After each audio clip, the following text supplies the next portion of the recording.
Hello? Hello, Jughead. This is Archie. Come over right away. It's a matter of life or death. Oh, relax, Archie. Attention, all true believers. Marvel Comics is on the air. A friend of the unfortunate, enemy of criminals. In reality, Dan Garrett, a rookie patrolman, loved by everyone but suspected by none of being the Blue Beetle. Boys and girls, your attention, please.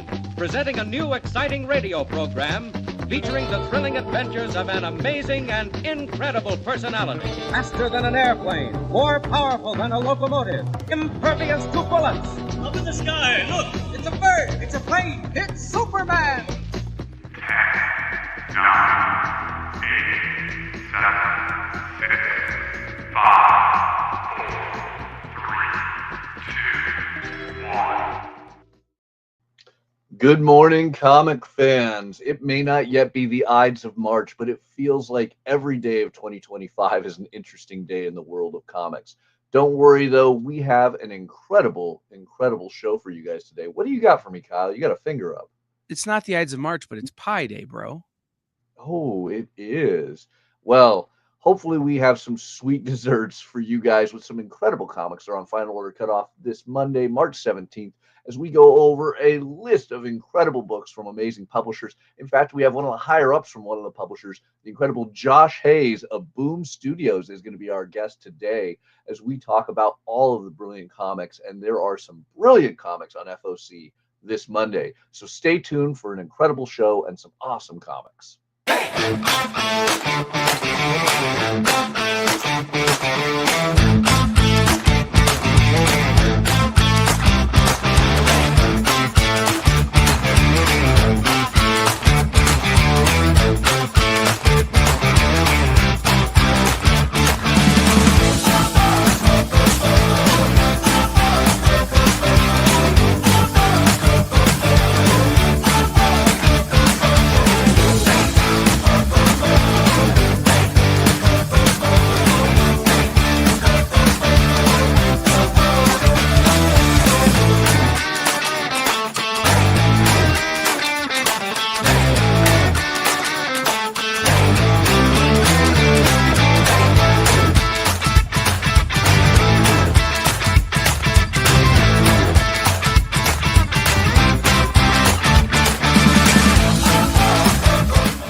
Hi everyone, I'm Mathias Lewis, and I'm here to talk to you about FOC, or Final Order Cutoff. It is the last chance that we, the comic retailers, have to finalize our orders for comics releasing roughly 3 to 6 weeks out from the Mondays we finalize our orders. We deal with this every Monday, but this is important to you, the consumer, because it is the perfect time to reach out to your local comic shop if you want any specific or guaranteed items. If you want the Jim Lee or Dan Mora covers of Justice League Unlimited, reach out to your local comic shop and let us know. If you want the new issue of Lilo and Stitch, this is the perfect time to tell us. Because as long as you can get us the orders before Monday at 6 p.m. Pacific Standard Time, that will give your local comic shop retailer enough time to finalize that order, adding in whatever it is you want, so they can guarantee when it releases, we have a copy set aside waiting for you.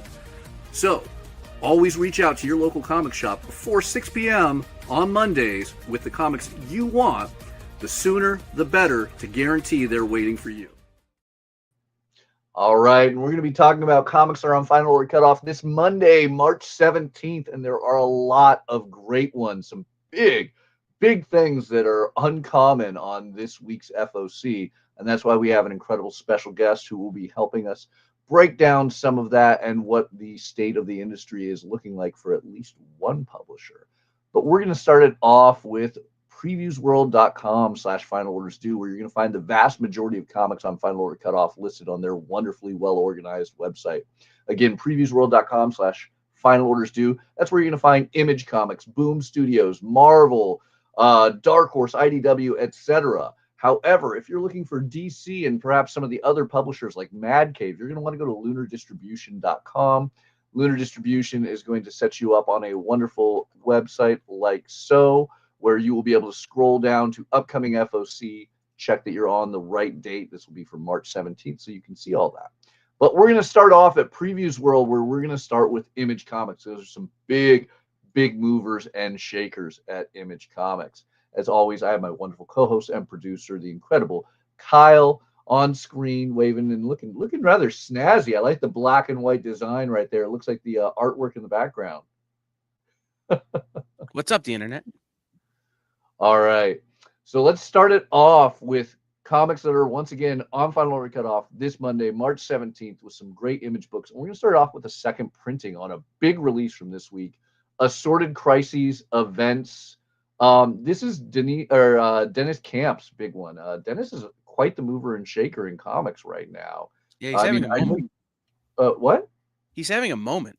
Yeah, like, he really a lot is. of stuff coming out.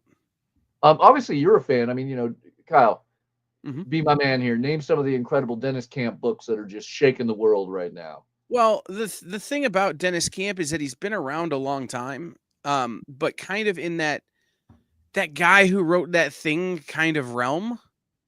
And only in the last couple of months, I would say, has he really broken into that Dennis Camp, i.e., Dennis Camp becomes a name like Scotty Young, or not Scotty Young, like Donnie Cates was a while ago, where he's doing everything. So he's got Absolute Martian Manhunter. He's writing Ultimates for Marvel, Assorted Crisis Events. He just had The Loose End at Mad Cave. He's writing Bloodshot for Valiant/Alien Books. He's done several Bloodshot stories. He's done ASM stuff, Harley Quinn, Black, White, and Redder. Some stories on Ice Cream Man. But Dennis, the interesting thing about Dennis is that he's always kind of been an anthology guy. Yeah. And Which this probably is works a little with this book. right. So this is an anthology series. But I really think that it's one of those anthology series a la Silver Coin, where while it is an anthology, it's all tied together. And so I think that makes it more interesting in that regard. Yeah.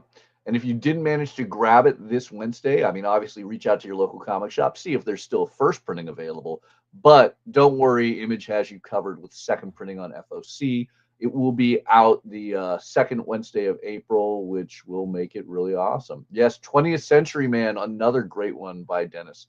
Yeah, Danny in the chat is maybe a bigger Dennis Camp fan than I am.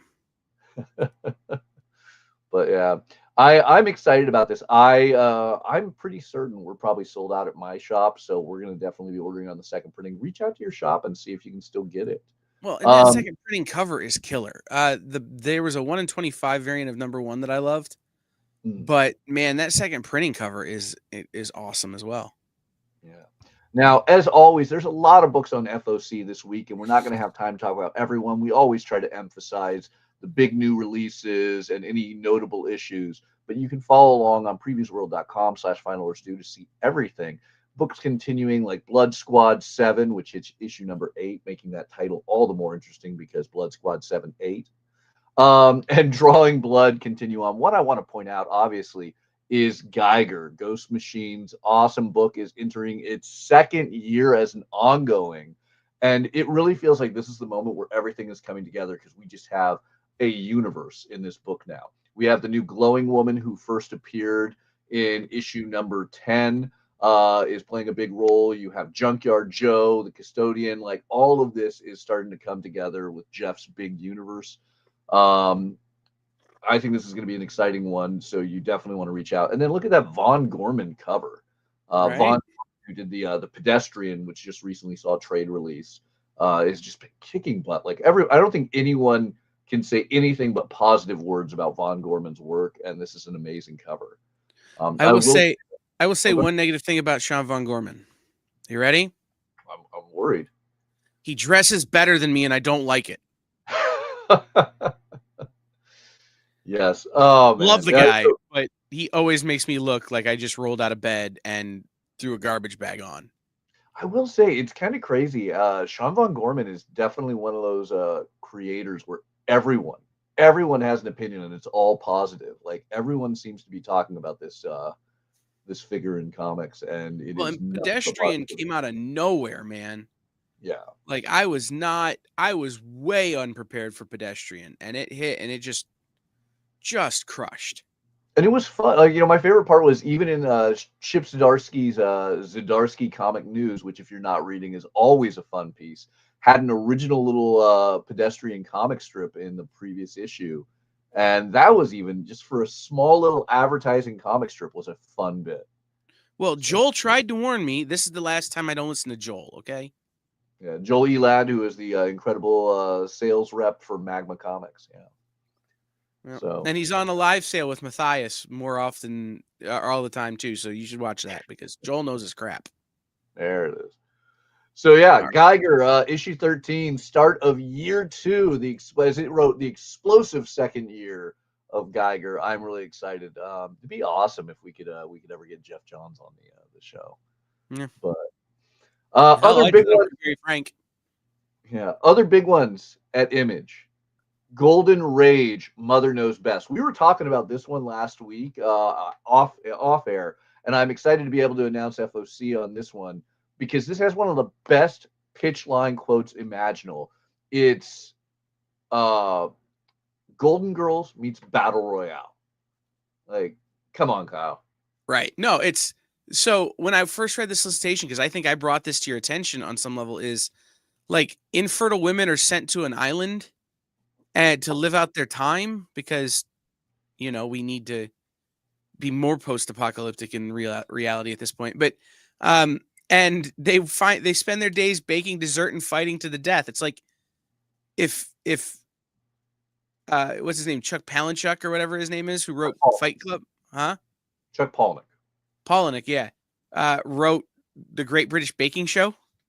Like it just has this idea, like, and again, it's Chrissy Williams who edited Die and The Wicked and Divine, and Lauren Knight who did Buffy, and like the colorist from Bitter Root, which I didn't realize until I was just sitting here looking at it, going, oh, okay, so you know what this is going to look like on so many levels, and you know what it's going to read like on so many levels.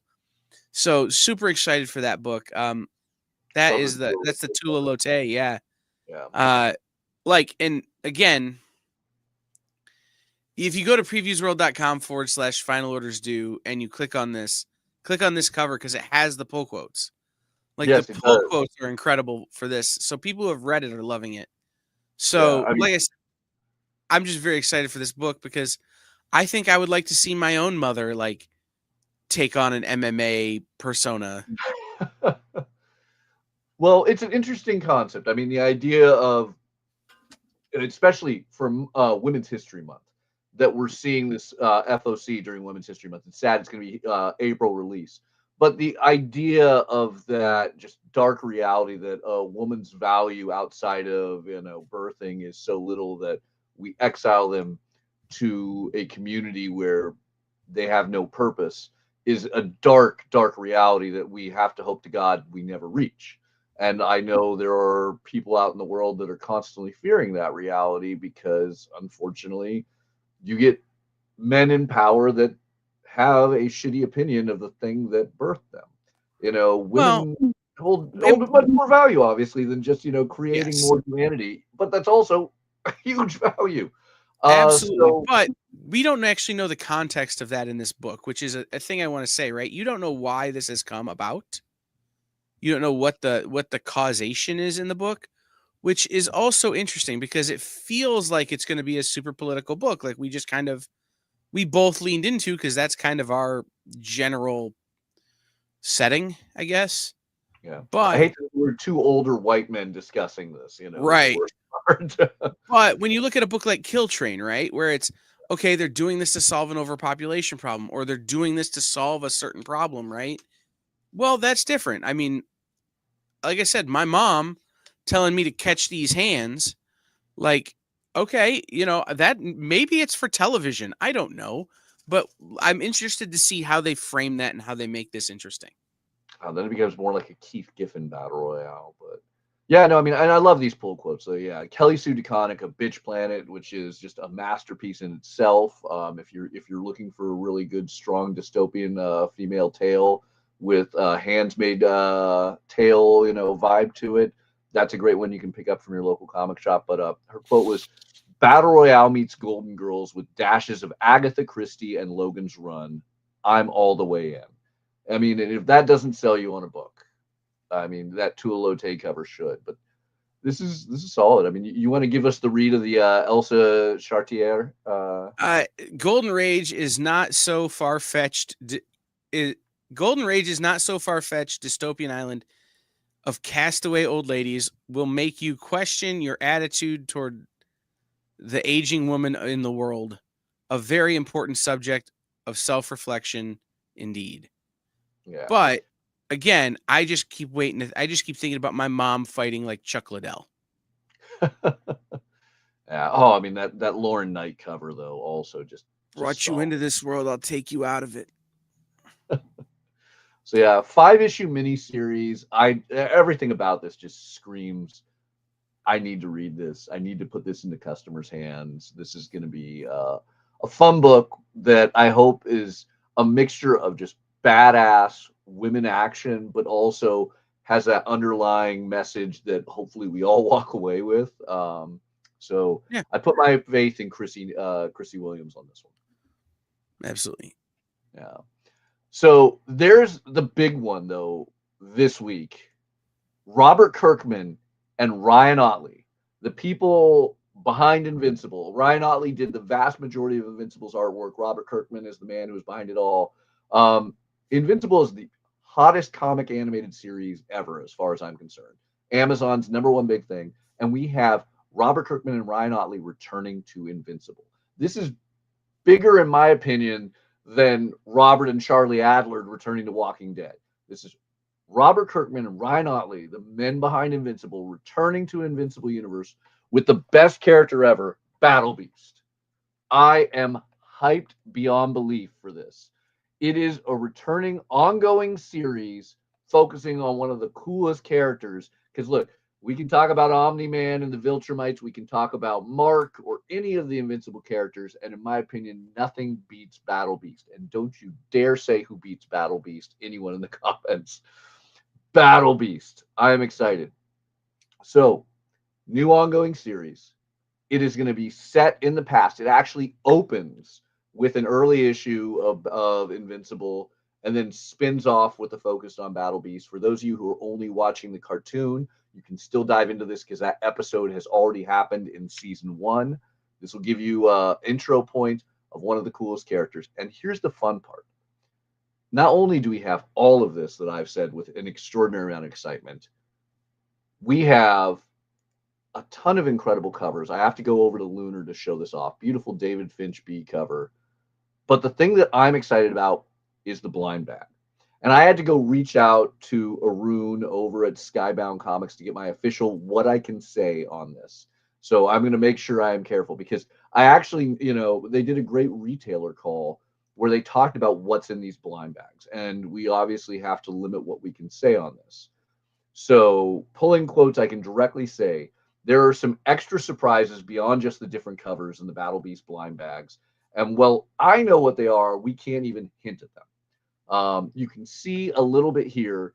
The direct quote is, however, there are rare surprises that may or may not be related to Battle Beast or the Invincible universe that can be found in these blind bags. Those surprise issues will not be publicly announced in advance of the issues. But the other quote I was going to say is that,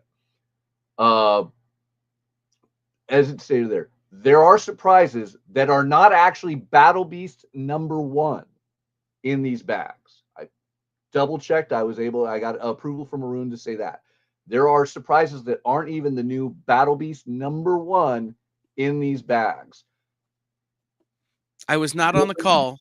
Yeah. So I don't know this. I'm just going to throw it out there and what is that? The secret. I'm going to manifest it. Battle Beast versus Transformers Beast Wars covers. That's all I'm saying. I mean, there's as somebody who knows, and therefore I have to be very, very careful. There are some incredible things in these bags.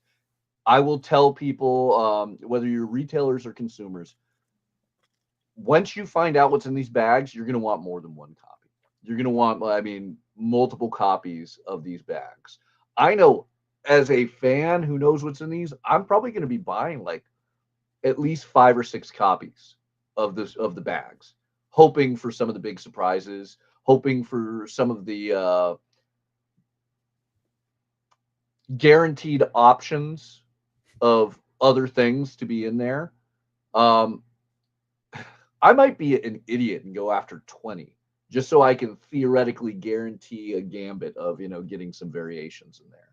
But I see myself at minimum buying 5 copies. This is going to be huge. I love that Kirkman and his crew really went all out and pre-planned this. There are going to be a lot of things in there. And I mean, they also have pre-planned a lot of these amazing things. There's ratios going up to 1 in 100 that are cool. The 1 in 1,000 is an already signed and graded foil variant. So this is a CGC graded book that is already signed by Ryan and Robert. That's insane that it's already dealt with, already done. Like those should be there on day of release. And while there are blank sketch covers, there's this beautiful, beautiful die cut mask of Battle Beast. There is also going to be a 1 in 2,000, I believe it is, ratio variant drawn by Ryan Otley. So you can't guarantee your store is always going to go that huge. Even 1 in 100 might be a large amount, but fun thing of just huge ratio variants. So reach out to your local comic shop, see how much they're getting, if they'll have the ratios you're interested in available, what those costs will be, because they will be varying. But one way or another, let them know how many blind bags you want to commit yourself to, because I guarantee you, no matter how many of these stores are ordering, it is probably not enough once customers find out what is in these blind bags. A lot of fun to be had there. So let's quickly move through the rest of Image so we can get to our guest. Phantom Road is coming up for its 3rd storyline. If you have not read Phantom Road, it is amazing. It actually fell into my lap as I was one of the Eisner judges. So when it says it was nominated for Best Series, it was me and a handful of other people that fell in love with this book so hard, we had to put it up as a nomination. I thought it was a brilliant book. Jeff Lemire has just slapped me to the ground with how amazing Phantom Road is. I cannot wait for the 3rd arc to start because I want to know what's going on in this book. Are you reading Phantom Road? I'm going to be that guy. I have the trade of volume 1 sitting on my TBR. I'm hoping to read it this weekend. It was actually one of the books I picked up while we were at a Comics Pro. I bought it from an LCS in California and brought it, intended to read it on the plane, and then packed it away and never pulled it out of my carry-on. So I'm a little behind on it, but it's everything. I love Gabriel Walta. Yeah. Like, the art is the thing here. Like, Jeff Lemire is a great writer, and I love Jeff Lemire's work. But to have Gabriel Walta doing art on it is the thing that puts me over the top. So I know I'm going to love it. I just haven't devoted the time to read the trade yet. So I'm starting with, what is it, issue 11, I think, is probably the first single issue I'll buy. Yeah. I will definitely say it this way. This is like Paranormal Route 66 meets Bucky's is the best way I'd argue it. And I made the mistake of sleeping until Trade 1 came out. It sounds like Kyle made the mistake of sleeping through up to Trade 2. Don't be the guy who waits until Trade 3 comes out. Go grab Trade 1. Go grab Trade 2 from your local comic shop. Read this phenomenal book. It's a fast read, but it is so worth it. And then get your orders in for Volume 3 with issue number 11. So you're not waiting for the trade. You're reading that single issues, because this book will floor you. All right. With that, so change yourself, Kyle. Read Phantom Road. A lot of great continuing books like Savage Dragon, Spawn, and Seasons. Reprints, speaking of Skybound, all of those Transformer issues you were missing to get you caught up on Transformers. And then the trade, of course, of Violent Flowers and Supermassive. A lot of fun Image stuff this week. But we don't have all the time because I want to bring in our special guest and talk Boom Studios. So Joining us today, we have Vice President of Sales of Boom Studios, Josh Hayes. Josh, What's how are up? you doing? I'm doing all right. How you doing, man? Doing good. I mean, I'm excited. Have you been hearing my hype on Image? Now I get to talk Boom with you. I was going to say, I added 5 things to my pull list as I was watching you go through the Image things. Don't tell Arun that because I don't want to hear about it. But no, I mean, it's so much fun to kind of go through stuff because I think when you work at one publisher, you have this kind of tunnel vision sometimes of what's going on in the industry, but maybe not intimately. And so getting a chance to kind of watch you and Kai walk through some of the solicits and highlight some things, I was like, oh yeah, there's a lot of good stuff coming. I mean, we all love comics. You don't work in this industry to make, for any other reason. I think is probably the safest way to say it. So, I mean, I was a former higher up at Marvel that once told me everyone in comics makes money, except for the creators, the retailers, the administrative people, like anybody that matters with the books coming out. But otherwise, comics is $1 billion industry. Yeah. I mean, I think when we've gone through things like trying to hire people and HR will send me a stack of resumes and I'm like, cool, I need people that understand comics. So that is the key thing. Like you have to love them. You have to want to read them. You have to want to be a part of it. It's definitely a labor of love industry. And yeah, I mean, you got to do it that way. Yeah. So as we're showing off shirts today, you got to show me that incredible. Oh, I just got the Boom Studios repeated logo. Just the classic. It's funny. Before I threw on the Battle Beast, I contemplated, rocking. That's a deep cut, man. That's got to be at least 7-8 years ago. That one, yeah, I'd say about 7 or 8 years. I contemplated the Mark Waid is evil, but I didn't want to misconceive that with everything because I mean Mark Waid's wonderful. He is a very nice man. Yeah. So let's talk Boom. Boom has recently made a shift from Diamond to Penguin Random House. In fact, it hasn't even actually officially started shipping from Penguin Random House. You guys are still shipping for another few weeks from Diamond, correctly? Yeah, we're going to transition officially on April 1st. So we're in a weird kind of gray area of we're still working very closely with the folks over at Diamond to make sure all the books make their way out before the end of the month, but also get everything loaded up and ready on the PRH side. And it's been a heck of a year, to say the very least, of how all this stuff has gone down.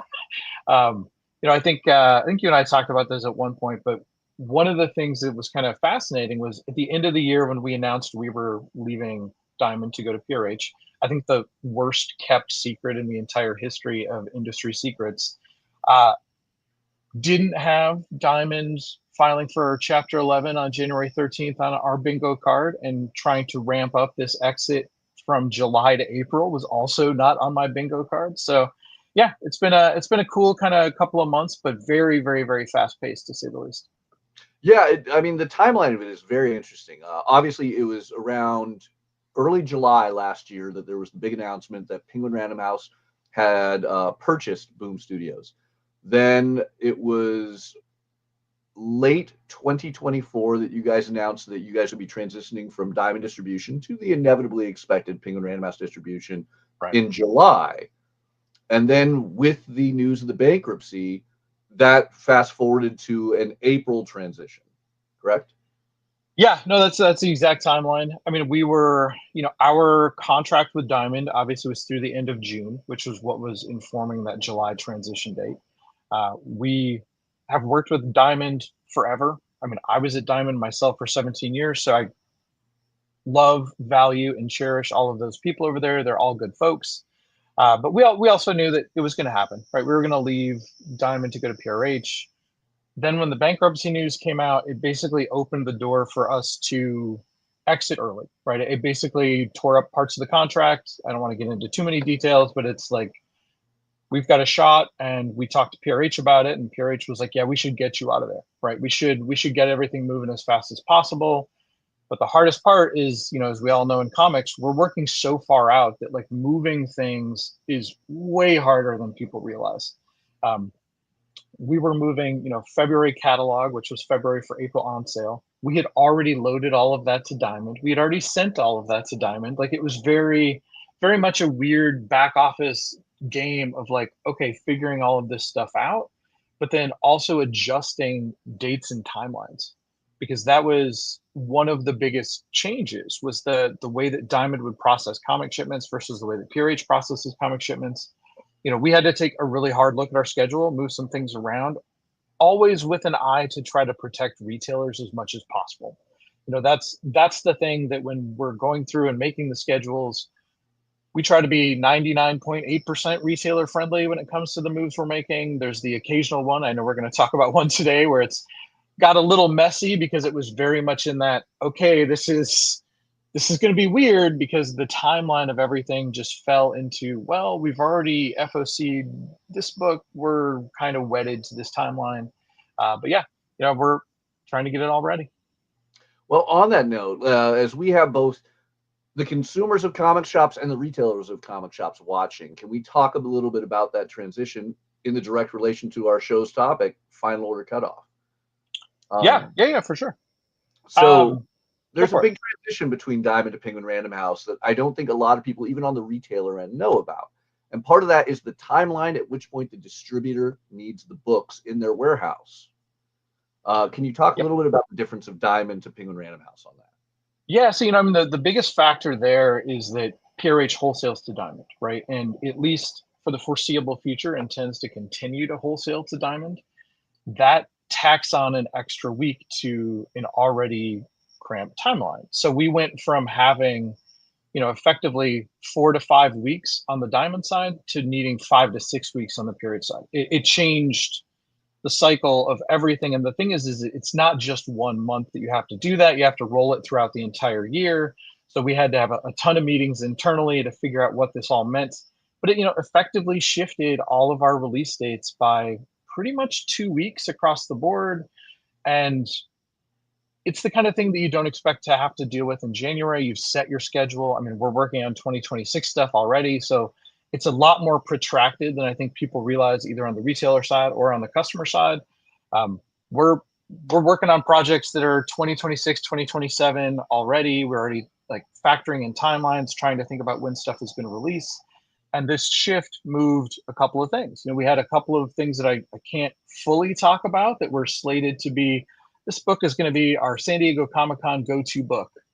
And now it's can we still do that? Right? Is that still a conceivable thing with all of these shifts? And, thankfully we were able to kind of move around all of the big stuff, but yeah, hats off to our operations and scheduling team, because it was, I think, some pain on their side when we're like, okay, guys, here's the deal. we have to move all of this stuff and flow it out. And, we've got to make a couple of tough calls. And that's one of the things of trying to make sure that all of our books FOC after the first book goes on sale or the prior issue goes on sale, to make sure that you as retailers are ready to go, and also to make sure that the readers have had a chance to check the book out before they throw number 2 on their pull list, because we all know that there's a huge amount of attrition between 1 and 2 as it is. So you want to make sure that you're protecting that and giving the folks the chance to get that book in the right spot. All right. And for the retailers who happen to be watching, at the current moment in time, retailers can still choose to order their Boom Studio books from Diamond if they desire, or Penguin Random House, correct? Yeah, totally. The only thing that I think gets impacted is returnability, right? So returnability would be for PRH direct orders. I'm pretty sure that the stuff that they're wholesaling over to Diamond is not returnable. So that's kind of the main difference there. But yeah, I mean, it's our intention to offer them as freely as possible to every possible channel. We know that there are retailers that are still tried and true and dyed-in-the-wool Diamond supporters, and we want to make sure our books are still with Diamond. We also value the fact that they still do previews, right? So as long as previews is coming out, being able to put our stuff on those pages is super important to us, and definitely I think helps consumers. So yeah, I mean, we're going to keep it with PRH if you want it. We're going to leave it at Diamond if you want it. It's totally up to you.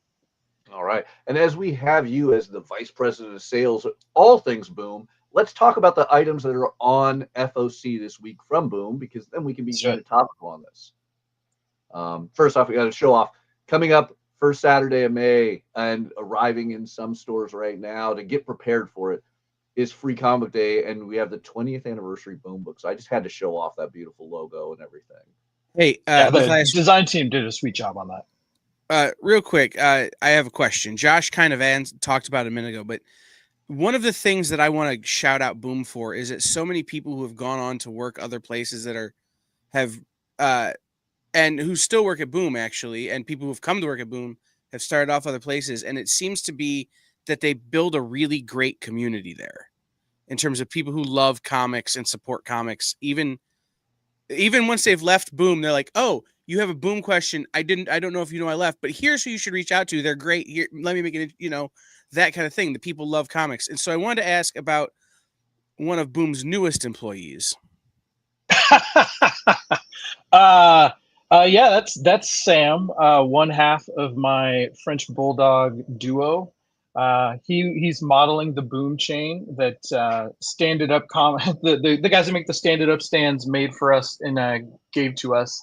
One of the things we did was the end of the year we do the Boomies, right? So it's like the Oscars, the Grammys, the Emmys, or whatever, and we do an employee award show. And we give folks different things. This year, the prize was that necklace, right? So everybody who won a Boomie got a black and white Boom chain. A lot of fun. And, Kyle, to answer your question, it's definitely a place built on community. Like the thing that was really fascinating moving from the Diamond side, and this is not a slight against the folks at Diamond, was everyone at Boom was super welcoming, super kind, and super supportive day one, right? And they're some of the best people. They love comics. They love taking care of retailers. They love taking care of creators. We try to do everything we can to make sure that everybody has a good experience working with Boom, working for Boom, any of those things, because it's, at the end of the day, the only thing you control is to be a good person. And so we try to bring folks in that are good people and are willing to help out. I have to comment on that. That's the beautiful thing is like so much of this comic industry has origins or ties to Boom. Everything from Oni Press, Ignition, Square Enix, Skybound. Like you look at almost any major publisher in comics right now, and they have a former Boom employee who still only speak positively about their time at Boom. And I think that says so much about Boom. Yeah, I think we try to be a really healthy space for people to work in. And, I think comics can be a really hard place to work. It's a really tough industry. And the fact that we've been able to kind of maintain that positivity throughout the years has been super beneficial to us. And also, like I said, for bringing people on board. Like, I think it's really easy for me to talk to people that maybe want to come join the Boom team about like, look, it's all legit. Like all of the things you see outward of us being kind and everything, it's not an act. Like everybody on the back end is making sure that people are taken care of, picking up slack if folks are out sick, doing whatever it is that needs to be done. But at the same time, treating everybody with respect and kindness, because again, it's the only thing we can control. Yeah. Plus some of the best looking people in comics, from Philip Sablick to Sam there. Yeah, I'd give Sam the edge. No offense to Philip. I think, the funny part is like Philip and I first worked together at Diamond together. Yeah. Like that's how long it goes backward. And he and I had talked about working together before I joined Boom for a long time. Like we had a lot of conversations about trying to get over onto that side. And, for me, I'd come up in retail on the book market side, and I worked at Diamond on the book market side of it, typically some international stuff.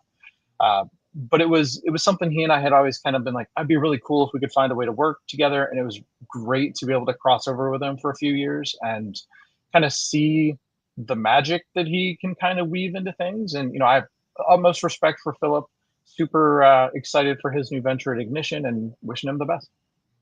Yeah. But yeah, and then we have the incredible Sam now. But so we got to talk comics. I think that is what people are tuning in for. Let's go to Last Boy really quick. This is a really awesome comic. Do you want to give us the quick pitch on Last Boy before we talk about issue 2?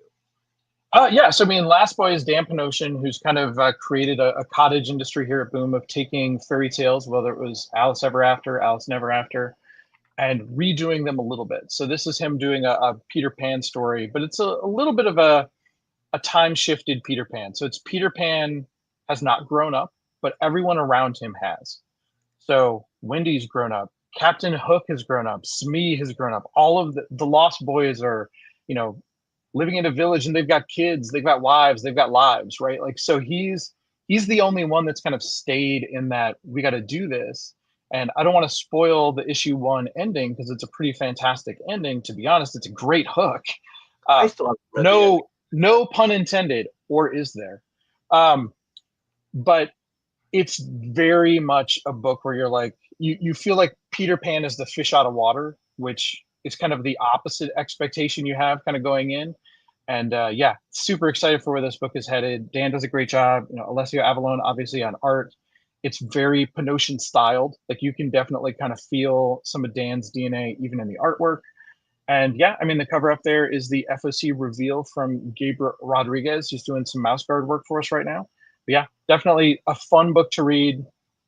Plays with it a little bit. It's got more humor to it than I think a lot of people would imagine. And it's, yeah, love that book. Yeah, it's amazing. So issue number 1 releases next Wednesday on March 19th. But this is one of the weird examples of this transition where we have issue number 2 on FOC. So do you want to talk a little bit about why we have issue number 2 on FOC and some of the great things Boom is doing to make it a little bit easier for retailers and fans?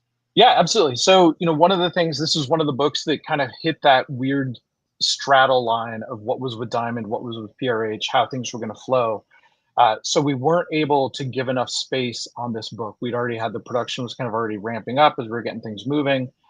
And we hate FOCing a number 2 if number 1 isn't on sale. And so what we did was we actually extended returnability for number 2 onto every open to order cover. So cover A, cover B, we even did the FOC reveal cover is fully returnable. The unlockable is fully returnable.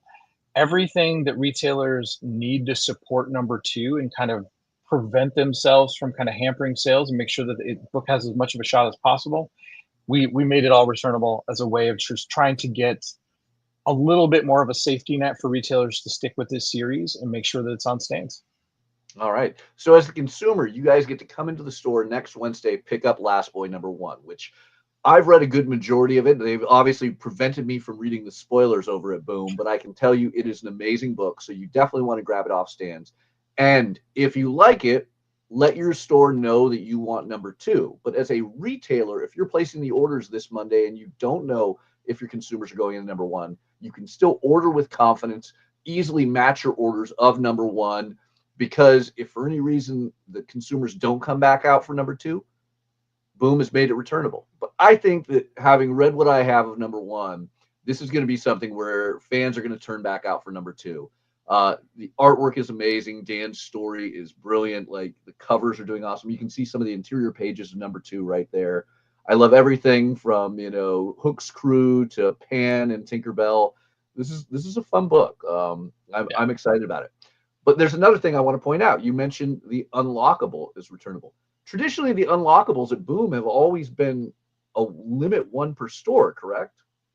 Yeah, previously we had done them all as 1 per store.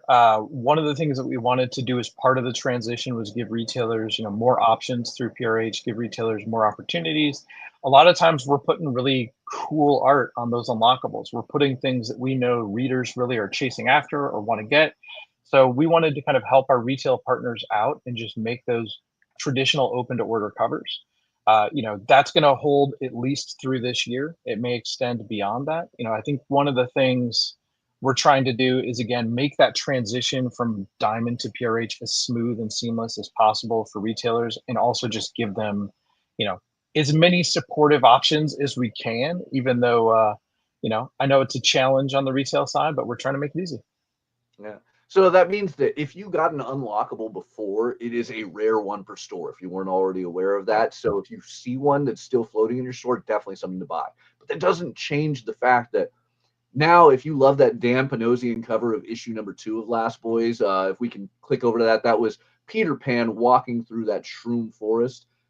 The virgin variant of that is an open order cover you can ask your retailer to order for you. Yep, exactly.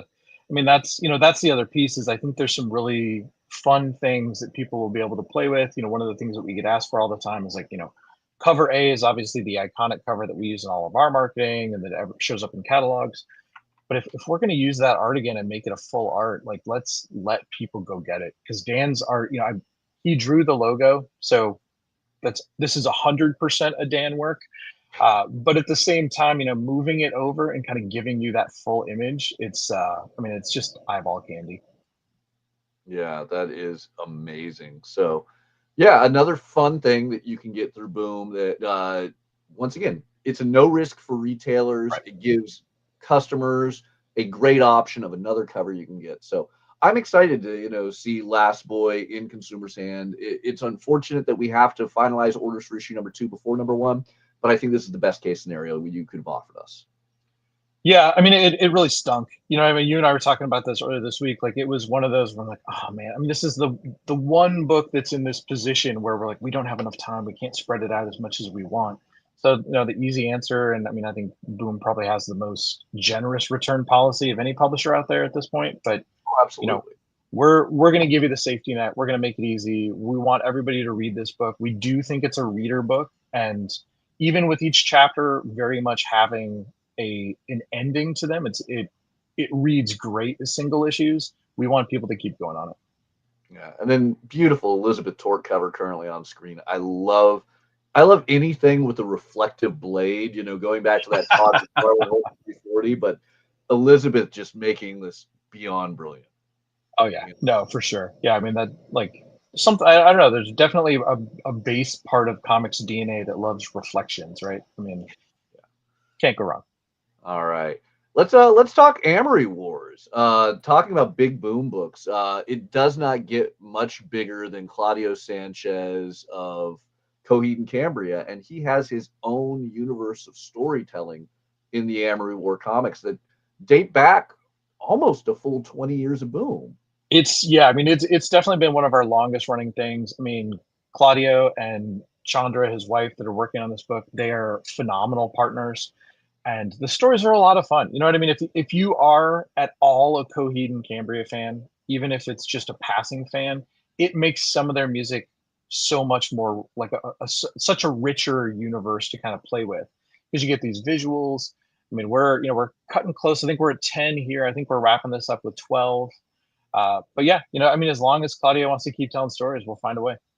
Yeah, you can definitely still reach out to your local retailer to order the trades. If you're a Coheed and Cambria fan and this is your first time, I would be shocked, but if this is your first time hearing about Amory Wars, you can collect the incredible trades and hardcovers from Boom that will get you all caught up. I have been loving Good Apollo. I'm burning Star 4, so penultimate issue coming up soon. That's right. Yeah, and then the other big ongoing from Boom, the third of the FOC items that you guys have this Monday is Jeff Lemire's big masterpiece, Minor Arcana. Can you give us a pitch on Minor? Oh man, I mean, so this is Jeff at his best. One of the things that we like to think about is like when we were talking about this book before it even came out last year, it was very much the key is Jeff getting to create a world that he wants to create, right? I think he does a lot of good work on licensed stuff. He really does. I love Jeff in general, but there's something about the Sweet Tooths of the world, the Underwater Welders of the world, things like that Phantom Road, which you talked about in your image section, which I love. Definitely Jeff doing Jeff, small town. It's got some horror, supernatural vibes. Tremendous first arc. I mean, I loved all of the first 5 issues. So this is the beginning of the second arc. So you'll be able to pick up the trade in stores shortly for the first one, and you've got the new arc starting off. Yeah, I mean, I hate to say it is rare that you find a comic that passes the Bechdel test, and this is definitely one. This is a very strong female protagonist cast, and I love all of it. I love its use of tarot, including on the covers. Jeff himself drawing some great tarot covers, and that's the cool part is Jeff's a lot of this book, not only writing but drawing this book. Yeah, I mean the entire first arc, right? Every panel of the entire first arc was Jeff doing Jeff, full watercolor, full painted, right? And like that's the thing. Like that is the gold. The gold that we love about this book is that Jeff is involved intimately with all of it. You know what I mean? He's the mastermind, he's the architect, and you talked a little bit about the tarot stuff. Those are some of my favorite covers from the last year period. Not just Boom, but like they're so much fun. We get so many people talking to us about them. It's gonna be we have some plans on that front. I'm sure you can kind of guess what they may be, but it's gonna be fun. Yeah. If we can pop over to my shared screen, the last item Boom has on FOC this week is quite the hardcover. It is a thick beast in the way of Farscape. Now, Yeah. you guys have been working with the Henson Company for a while. This is a cool one to see, brought back to life because once again, it's probably I think your earliest Henson project from Boom. I think it might be close. We would have been doing Fraggle Rock slightly Yeah, before that, right. maybe. But no, I mean, it's such a fan favorite show, and I think to get a chance to kind of collect what we've done and put these in these deluxe hardcovers is huge. I think the thing that's great about Farscape is while it wrapped up on TV, and I know that everybody kind of thinks of it in terms of uh, a historical perspective, it's entirely possible that we're not done telling stories. We'll find out. Yeah, no, I mean, I'm excited, especially with Gigi Edgley, who played Chiani in Farscape, having such a huge role, still working with the Henson Company. Yeah. Like, this is always a really cool go-to in my mind. You're getting all of these incredible miniseries tied in there. 600 pages, 600 pages for $60 on the hardcover, and you guys have a softcover offering that's even more affordable. So Yeah, that's definitely one of the things we've been trying to do lately. Is like how do we take these stories and put them in people's hands for a price point that's logical? If you want to do the deluxe hardcovers, you want to do the $75 super amazing high end thing, cool, we've got you on that front. But the other thing is, if you want to read whole stories, we're going to try to get things into a great position to make them affordable, easy to pick up, put on your shelf, kind of play that nostalgia card, go back and read about all of the stuff that you remember from years ago and not have it break the bank. I mean, that's, we want people to read the books. It's number one. yeah, no, so that is an awesome one. As an old school Farscape fan, I love this. If you've never even heard Farscape before, like this is a great. You're probably gonna want to get volume 1 first, but this is great sci-fi, to dive into and at a very affordable price. Yeah, definitely. All right. So, with that all said, for retailers, we're at that opportunity now where we're transitioning over to Penguin Random House or Diamond. You get to make your choice of orders. But for fans, there is not going to be a blip. You get to have Boom Studio continuing at your favorite local comic shop with ease, as retailers have the ease of ordering and choosing where they want their distribution to come from. The big thing we're going to see is we're just going to have a slight gap in early April on releases, right? For in-store releases. Yeah, I mean, basically the first 2 weeks of April were pretty empty on OSDs, right? For on sale dates, the first 2 weeks it's pretty small, and then it'll ramp back up to its normal pace. You know what I mean? That's probably the biggest impact that we saw was we had to figure out a way to create the gap to kind of get us caught up, and the easiest way was like, look, we're just going to have to put some stuff on the shelf and walk away a little bit, get everything moving the way we need to get it moving because we want it to work right. I mean, we even threw up a test balloon a couple of weeks ago of like, we put one item on PRH FOC, one thing, just to make sure that we understood how it all worked, to make sure that we saw come in what we wanted to come in. Because that's the one thing that I think Boom is always going to be is like, we want to make sure it's right. We want to make sure that everything is working the way it should work. We're ready for what needs to come rather than just like jumping, whole cloth into something and going, well, we'll figure it out. Right. So no, I mean, it's going to be a nice thing, I think, to shift over. Definitely FOCs are going to ramp up. A lot of fun stuff coming. We didn't talk about the other free comic book day book, but that's going to be a fun one. Yeah. So there might be a small gap, I believe, for the first 2 weeks of April, and then you will return to see Boom on shelves at your local comic shop April 16th with Sick Tick 41. Yeah, 41, Sick Tick 41 will be the 16th. That'll be all set. That's a great issue. I can't pump that enough. We're kind of getting back into some core Erica story after, the last arc was all standalone Monster of the Week kind of style books. This is going to fill in some gaps in Erica's backstory that I think readers are really, really going to want to tie into and learn a little bit about how Erica became the Erica we all know and love, the one slashing and killing monsters left and right. All right. And then obviously items that are on order this Monday, which is March 17th, we'll be seeing an April 23rd release, I believe. Yeah, sounds right. And from the distributor of your choice if you're a retailer, but at the local comic shop you love if you're a consumer. Absolutely. Awesome. Well, with that, I want to thank you so much, Josh, on enlightening everyone, both retailers and consumers, that Boom is not going anywhere. Boom is still running strong with your favorite books, whether it is Erica Slaughter and Something Is Killing the Children, to new titles like Dan Panosian's Last Boys, and that you have the confidence of Diamond and Penguin Random House. No, I appreciate you having me on, and anytime, man. It's always fun. All right. Thank you so much, Josh. We're going to do a quick commercial break, and then we're going to come back with some of the incredible Marvel titles on Final Order Cutoff this Monday.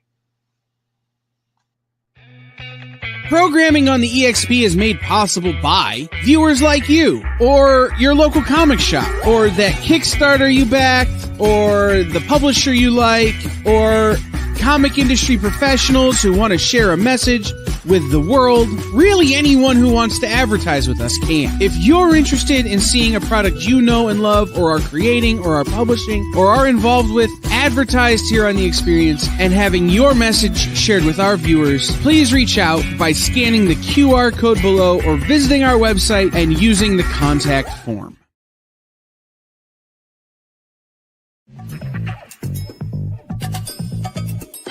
Live from New York. What? Oh, sorry. Live from Cleveland? It's Friday night? It's Friday Night Live! With Nancy McCann. And Ricky. And sometimes Carlos. And featuring boxes and boxes of rare comics. Unique collectibles. Lots of smiles and conversations with new friends. Friday Night Live with Comics Unlimited. Friday night from 9 to 11 on The Experience.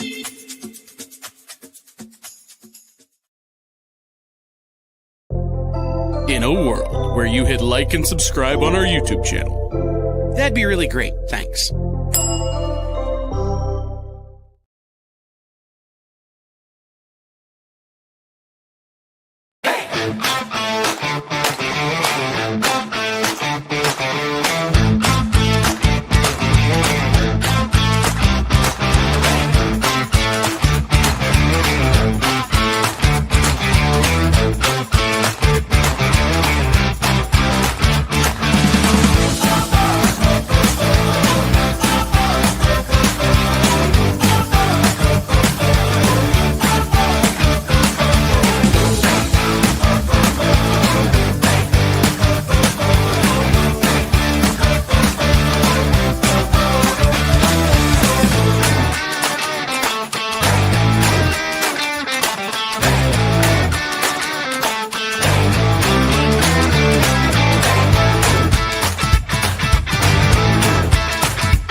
All right. Marvel Comics. That's always let's take a big deep breath before we talk about a million releases. Well, it's funny because you just had a great interview, and while you were doing that, I was doing, the insane admin on the back end and like several different things coming together for us for this show. And so like we both needed that commercial break, and now to dive into Marvel, like I'm not sure I'm caffeinated enough for this. Yeah, it's always a big deep breath. But once again, you can always follow along at previewsworld.com/finalordersdue. Remember to get your orders to your local comic shop as soon as you can before Monday at 6 p.m. at the absolute latest on March 17th, so they can make sure they can order all those books for you and have them on, set aside behind the counter in your pull box or pull drawer or wherever your local comic shop keeps them, waiting for you on release day. But a lot of big ones this week. A lot of continuing series that we won't have the time to go into, from Cable, Love, and Chrome through Exceptional X-Men. Some beautiful covers on that. But the big one is involving the biggest monster of them all, the kaiju du jour, Godzilla, because it's Godzilla versus Spider-Man. And I could not think of a better writer for this book than Joe Kelly. A standalone one-shot, but the third in the series of one-shots. It's Godzilla versus Peter Parker himself, the Amazing Spider-Man. You get Mary Jane, Black Cat, symbiote suit. Everything about this just is like could you shove more in just the amount of pages they're trying to contain this in? A writer with less skill than Joe Kelly, I would be worried. Yeah. But then on top of that, it'd be Bradshaw, too much, right? Yeah. Oh. Right. Nick Bradshaw and our Joe Kelly writing. This is too much for one, like, can the Staples bind this correctly? Right. Yeah. Oh. I shouldn't be this enthused about an FOC, but there's a lot in this. Well, and shout out to the people who control the Godzilla license, right? They are very liberal with it. Yeah. And the end result is we're getting incredibly great Godzilla stuff from, like, it feels like every publisher except for two, right? Like, I don't see Image Godzilla and I don't see Dynamite Godzilla, but everybody else has Godzilla. Yeah, so, it's true. Yeah. Shout out to them for letting us have this era. Do you remember Marvel manga? I do. I actually very proudly own all of it that I could, from CB Cebulski to Scotty Young stuff. Ben Dunn, all of it. I feel like we need Marvel manga variants for this. I mean, I do love the Lee Garbett. Actually, I need to go pop over and bring that Lee Garbett. The covers we got are insane. Yeah. But I feel like for a one-shot, maybe a second printing if it does really well, like a Marvel manga one-shot, Marvel manga variant. Yeah. Yeah, no, Toho's been great. Like I'm excited because, when we were at Comics Pro IDW, their quote of their entire roundtable was, "For the first time ever, Toho is allowing us." And, I'm like, I just need a t-shirt that says, "For the first time ever, Toho is allowing us." But the fact that Toho is allowing all these crazy crossovers with Godzilla. I mean, if you thought Godzilla versus Bambi was something, some 50 years ago. God, was that 50 years ago? That can't have been 50 years ago. But that seems like right. Yeah. Yeah. But by the way, I'm sure Ob would make you that shirt, right? By the way, like. All right, Ob, we're reaching out to you. I need a Toho. The first time ever Toho allows this shirt to be made. Right. But yeah, Lee Garbett's incredible fight posters are amazing. So a lot of great covers available for the Godzilla Spider-Man crossover, homages, posters, foils. One of them is going to be in our top 10, so we'll talk about that later. But a lot of craziness. Another big one, Iron Man, as Spencer Ackerman continues to roll out his series. Issue 7, we get to see a new adjective. It's not invincible, it's insurgent Iron Man. Obviously tying into the One World Under Doom. This is going to be fun. I want to see insurgent Iron Man. But onward and upward with these things. Real quick. You're going to scroll right past it, but the Marvel 2-in-1 Volume 1 hardcover or number 1, the Tom DeFalco Marvel 2-in-1s hardcover. These Marvel Milestone Masterworks editions are some of the most affordable, and $75 is not an easy lift for some people. But when you consider the book on the cover there sells for 6 figures, or 5 figures at least some days, they're hard to grab, right? They're hard to pick up some of these books. You're not going to find them every day.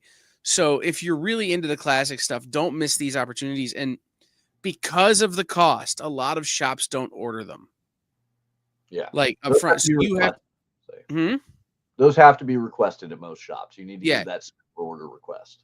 You got to go in and order it. But there is a direct market edition that is like a sandstone gold. This is the version I've been collecting of these books, and they look so beautiful on a shelf. Yeah. But again, it's a way you can get books that you couldn't otherwise afford. So go in and tell your LCS you want to order them, because again, not every shop orders them all the time. Sometimes you gotta make sure you get that pre-order in. I hate to say it's been quite a while since I've personally taken home any Marvel Masterworks. I still have like a beautiful array on my shelf because the spines look delightful. And I mean, they're classic stories that are easy to pull out and just grab. Easier, I hate to say, than pulling out the old classic issues from the bag and board. But right. Yeah, well, and it's you people come over your house and they see your bookshelf and it's like, oh, what do you have over there? Are these like the classics of literature? Yeah, they are. and they walk over. It's like the Thing, Hulk, Captain America, and I'm not saying that in any kind of way. It does present really, really well on a shelf. And again, it's an easy way to read books that otherwise would probably be out of our reach. Yeah. So awesome ones there. Next one I got to talk about, is not actually diving that far in. We have, of course, a lot of continuing Power Man Timeless by the incredible Jackson Lanz and Colin Kelly, Sam Wilson, Captain America, giving us basically everything that we wished we would have got added to that movie if it was a TV series rather than the movie. But big one, yes, is some Star Wars fun. If you missed out on Jedi Knights #1, if your shop for any reason is out, second printing with a beautiful brand new cover, that awesome interior panel of Qui-Gon Jinn going against this new threat. This is fun because if you loved the prequel era, just the Jedi Order in full form, all these Jedi Knights, these are all the stories prior to Phantom Menace featuring your favorite characters. The final page or final pages with Yoda fearing of the things to come.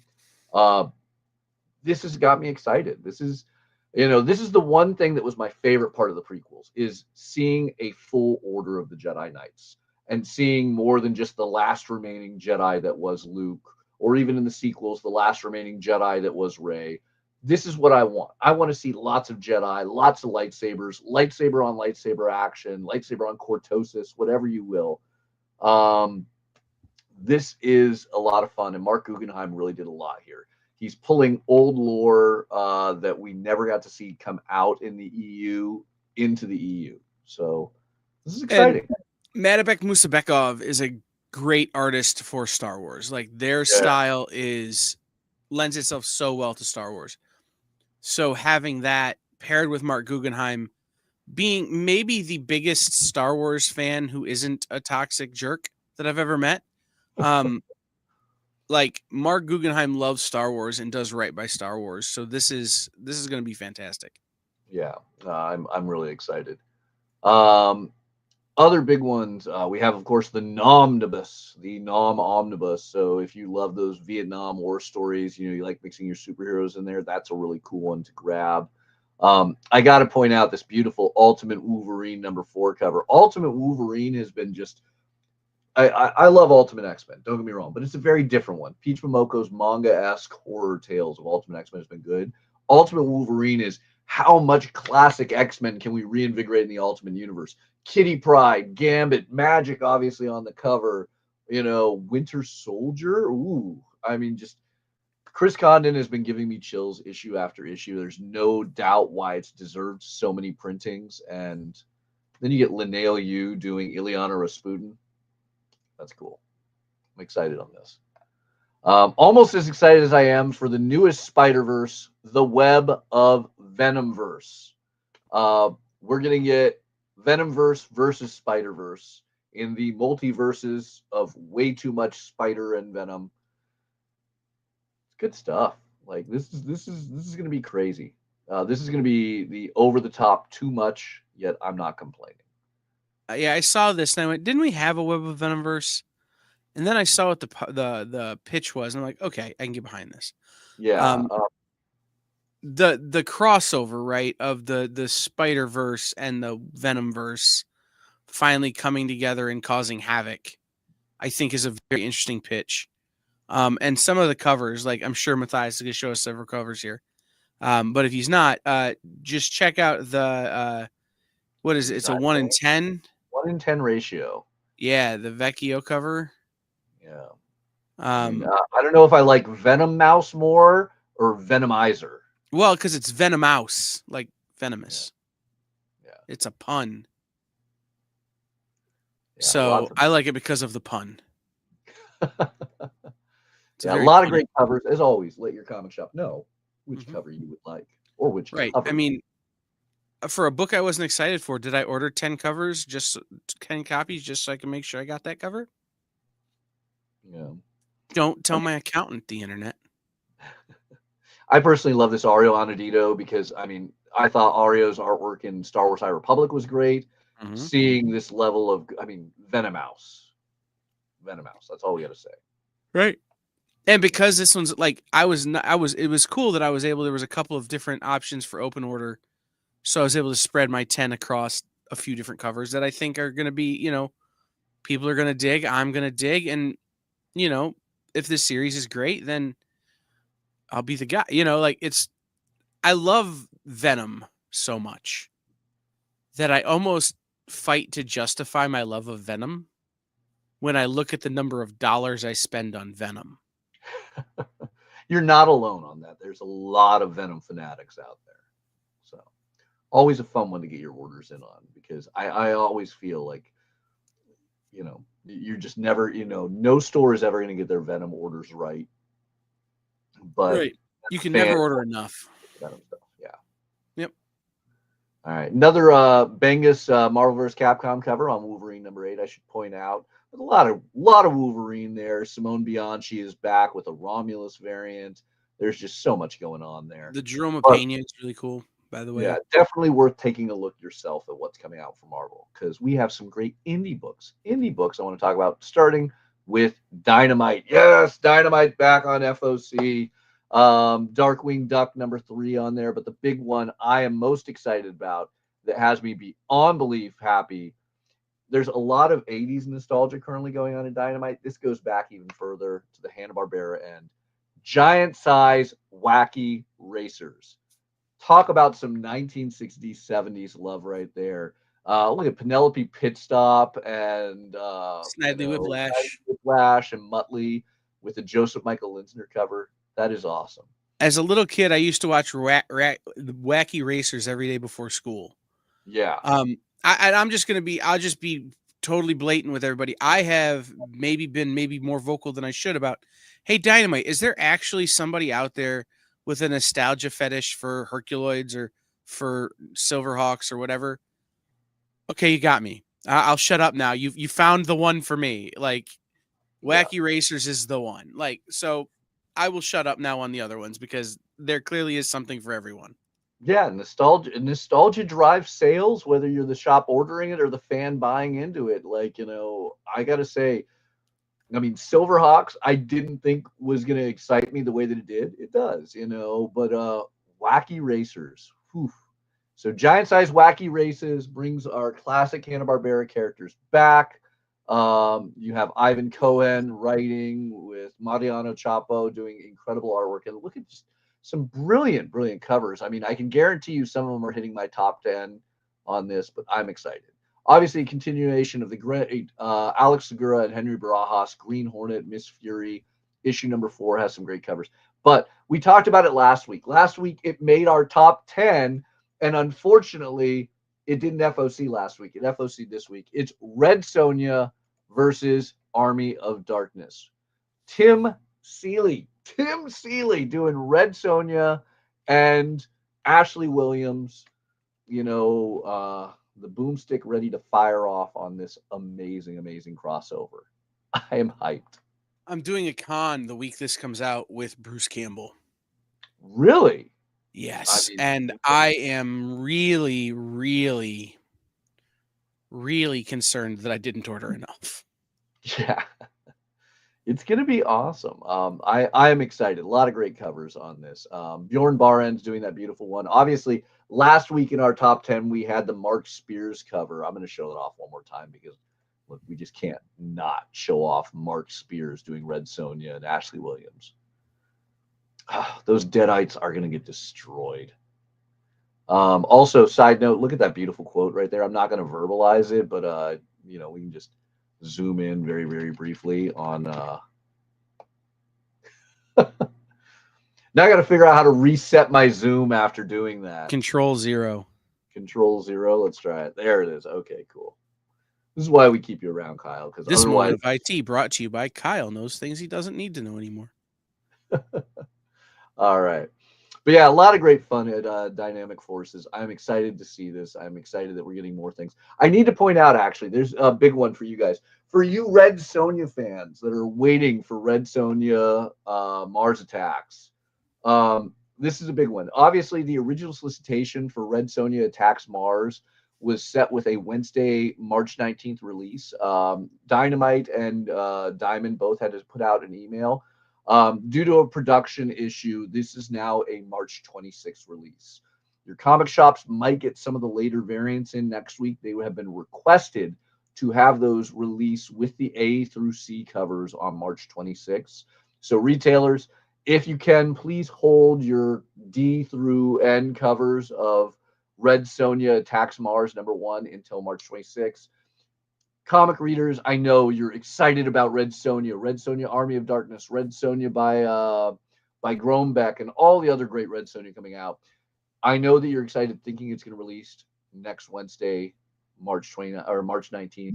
You got to wait until Wednesday, March 26th for that big Red Sonja versus Mars Attacks release. So Red Sonja Attacks Mars will now have a March 26th release.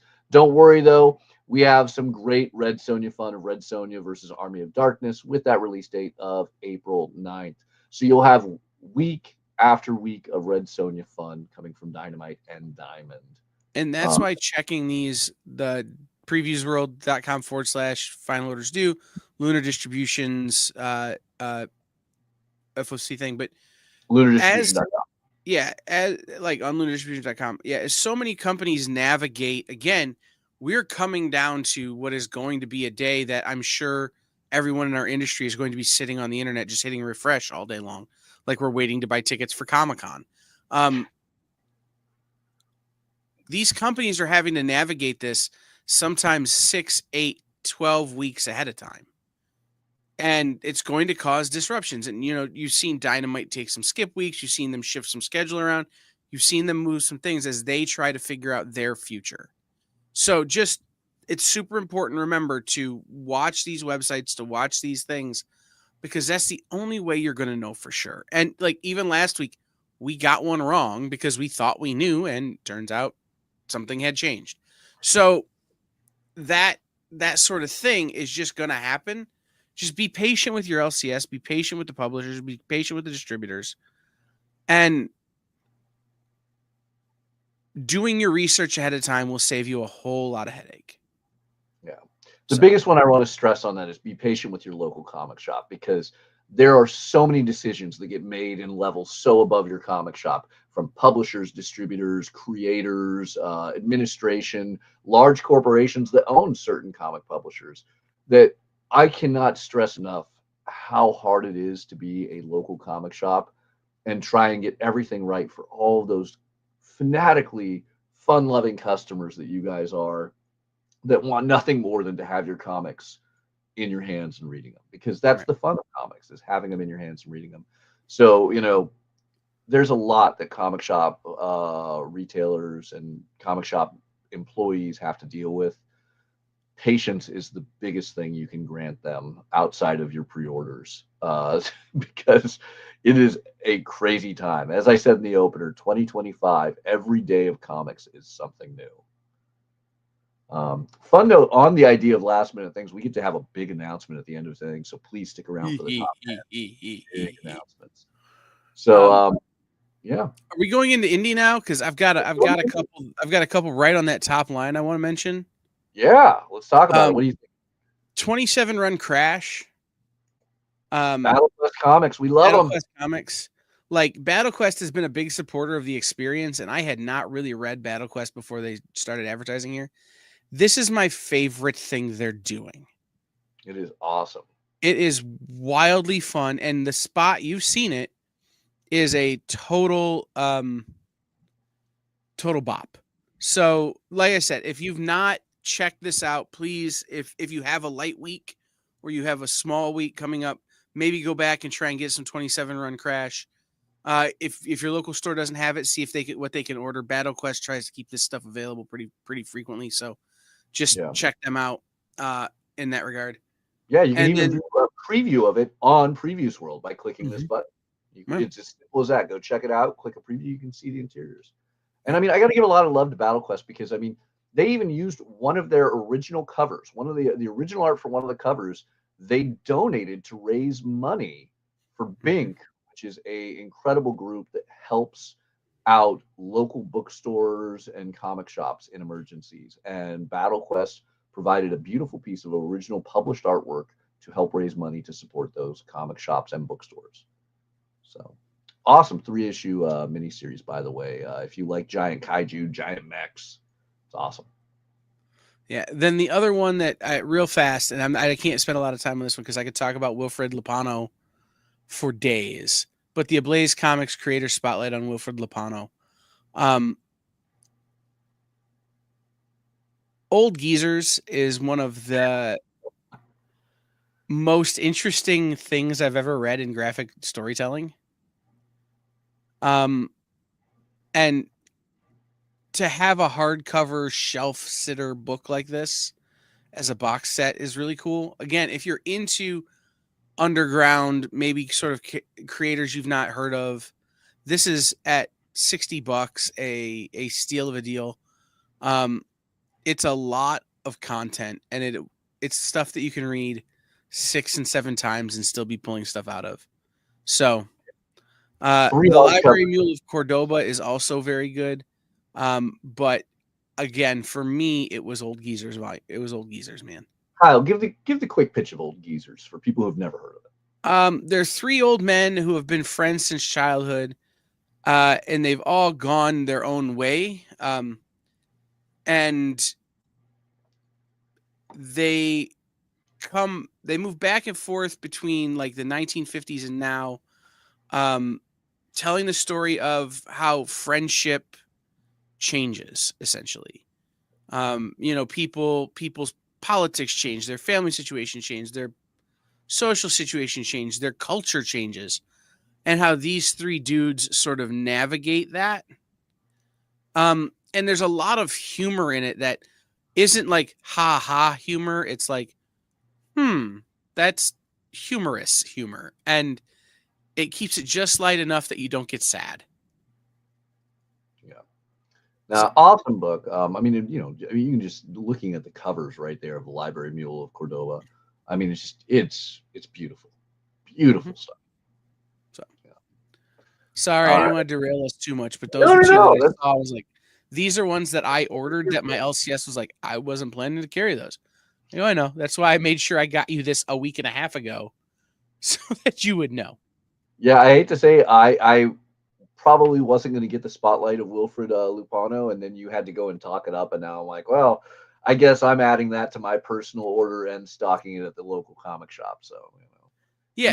Again, if you're a retailer out there, your mileage may vary, right? Like, don't order it if your shop doesn't sell weird, obscure, right? If you don't have a place for, Spanish translation books that originally were Fantagraphics or Humanoids, maybe not for you. But if you do have that kind of customer base, it might be something worth taking a chance on for $30. That. Here's one that's not a risk. One that, is just always a golden standard. Adventure Time is back with a brand new ongoing series.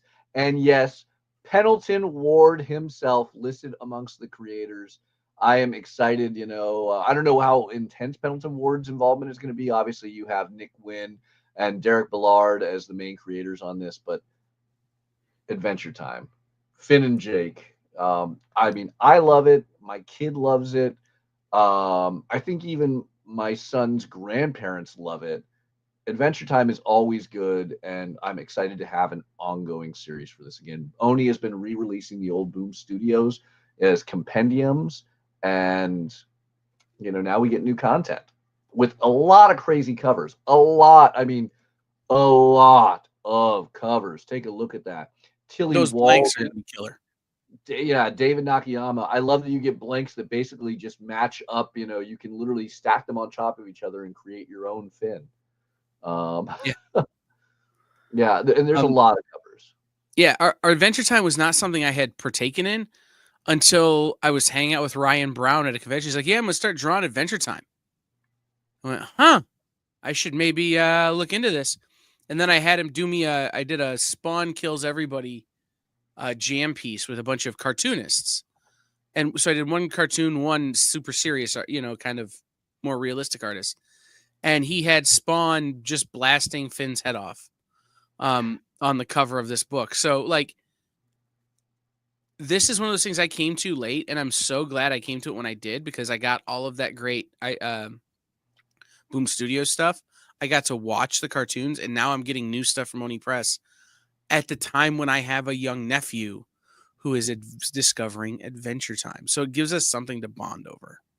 Yeah, I always have to thank former Boom employee Morgan for getting me some really great signed Adventure Time stuff. I mean, the incredible Cena Grace, who's been a guest on here, has done some Adventure Time sketch covers for me. So I love Adventure Time. And, foiled David Nakayama, gold foiled David Nakayama cover. It's going to be great. Next up, we got to talk about a little bit of Dark Horse. Cullen Bunn's Arcana Royale.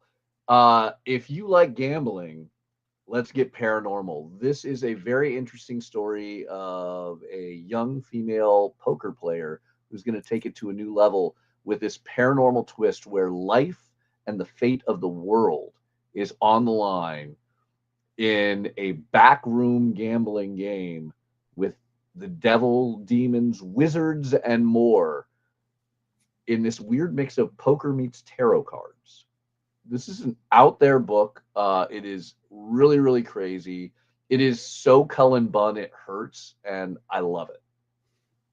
This one, I think a lot of people will sleep on, but if you're interested, reach out to your local comic shop and get an order in. Down to the Letterer with Josh Reed's lettering. I love this book. Next one we got to talk about is we got to go back to the big kaiju behind it all. You scrolled past real fast. Something not to sleep on. Keen Spots Don't Run with Scissors #1. Yes. 5 different Stefano Cardacelli variants or covers. This is going to be a classic horror from Francesca Perillo. I don't want to say any more than that because I may or may not know some stuff, but just don't sleep on this, especially if you were a fan of like Body Trade from Mad Cave or some of the source or not source point, some of the Aftershock horror that Andrea Molinari was drawing, things like that. So just don't sleep on this one. Yeah, that one's gonna be good. All right. As I said, big kaiju. Let's do Godzilla. Godzilla's 70th anniversary, reprinting the classic stories from IDW. You get a beautiful Arthur Adams foil cover. Yeah, I mean, it's solid. Dwayne Swarzynski, writing some big Godzilla fun. We're in an era of facsimile and reprints, and that is a cool one you can get with a fancy foil cover. It is the most modern 2020 book you can get with the classic kaiju. Lenore continuing on, lots of really, really great books. One I have to also do, if we're talking horror, Return of the Living Dead. If you're not reading this is, I think, the best thing American Mythology has ever put out. And I mean, American Mythology has had some great stuff from the Edgar Rice Burroughs tales, but Return of the Living Dead, one of the greatest zombie films ever made. Rocky and Bullwinkle was pretty good too. Yeah. Oh, Three Stooges. But Return of the Living Dead. Hey, I love this. Just as an aside on this one, guys, American Mythology was one of the first publishers when all of the Diamond news broke to come out and say, look, we are not sure we're going to survive this. We're going to have to see what happens. So getting in and placing your orders on the American Mythology stuff early and often will help them to understand where their footing is, right, as things transition. We had on another show, we had Brian Garside on, and we talked about the retailer confidence and the fan confidence charts that they're doing, right, through Managed Comics and Prana. And the thing about having those numbers, right, retailers being confident about a book and fans being confident about a book, is that it makes a publisher confident about a book. Yeah. And when you have a publisher that's already kind of going, look, we're on shaky footing at the moment, if you can give them confidence about the book, then you are more likely to get more of the book. Yeah. But I mean, and on top of that, like, American Mythology and Keen Spot were some of the first people to really throw their support behind Mark Spears, who is now just this legend doing covers for everyone from Dynamite to DC. Todd McFarlane over at Image, you know it. Mark Spears is great. Look at that beautiful Mark Spears cover. I mean, Return of the Living Dead #1, you can still order from Diamond, but the aftermarket value on that Mark Spears cover of #1 is well above cover price, and retailers can still order it and get it to you at cover price. So Return of the Living Dead is just solid. You know, cannot stress it enough how much I love this book. Let's wrap Indy over at Dynamite with, I got to throw my High Republic love. Star Wars High Republic is continuing the Battle of Eridu with this stunning Corin Howell cover. Corin Howell doing all those great vault books, doing this amazing High Republic cover with my boy Farzala Tarbal. I love this. The Battle of Eridu is doing great with Daniel Jose Older. But the big one we got to do, Dark Horses, The Witcher is back with Cy Spurrier, doing a new Witcher miniseries, The Bear and the Butterfly.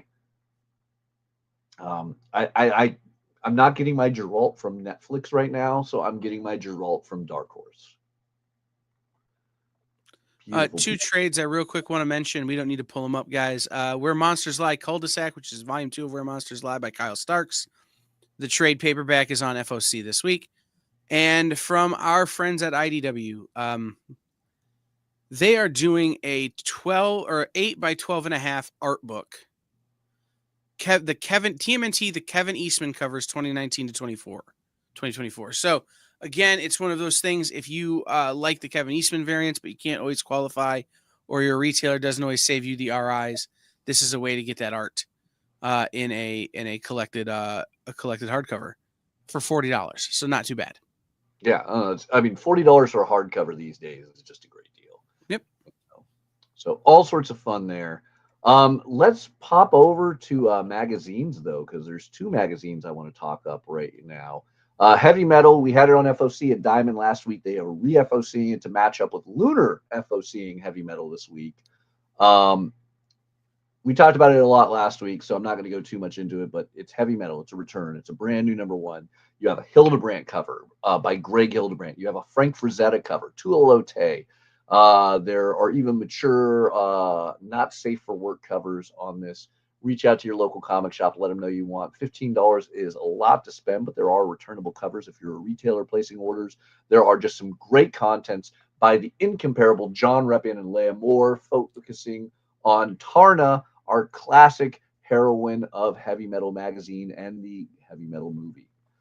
Not to mention Star Wars fans, Star Wars Insider 231. It's got a new High Republic story in there. It's got some great content if you're a Star Wars fan, but the possible end of the previews exclusive covers. Let's hope that Diamond doesn't dissipate. It probably is, but I always love the previews exclusive covers that Titan offered that you can only get through Diamond, and General Grievous on issue 231. April release. I hope that we all get this, but this is a cool one. It's a haunting thought that this could be the last previews exclusive cover of Star Wars Insider.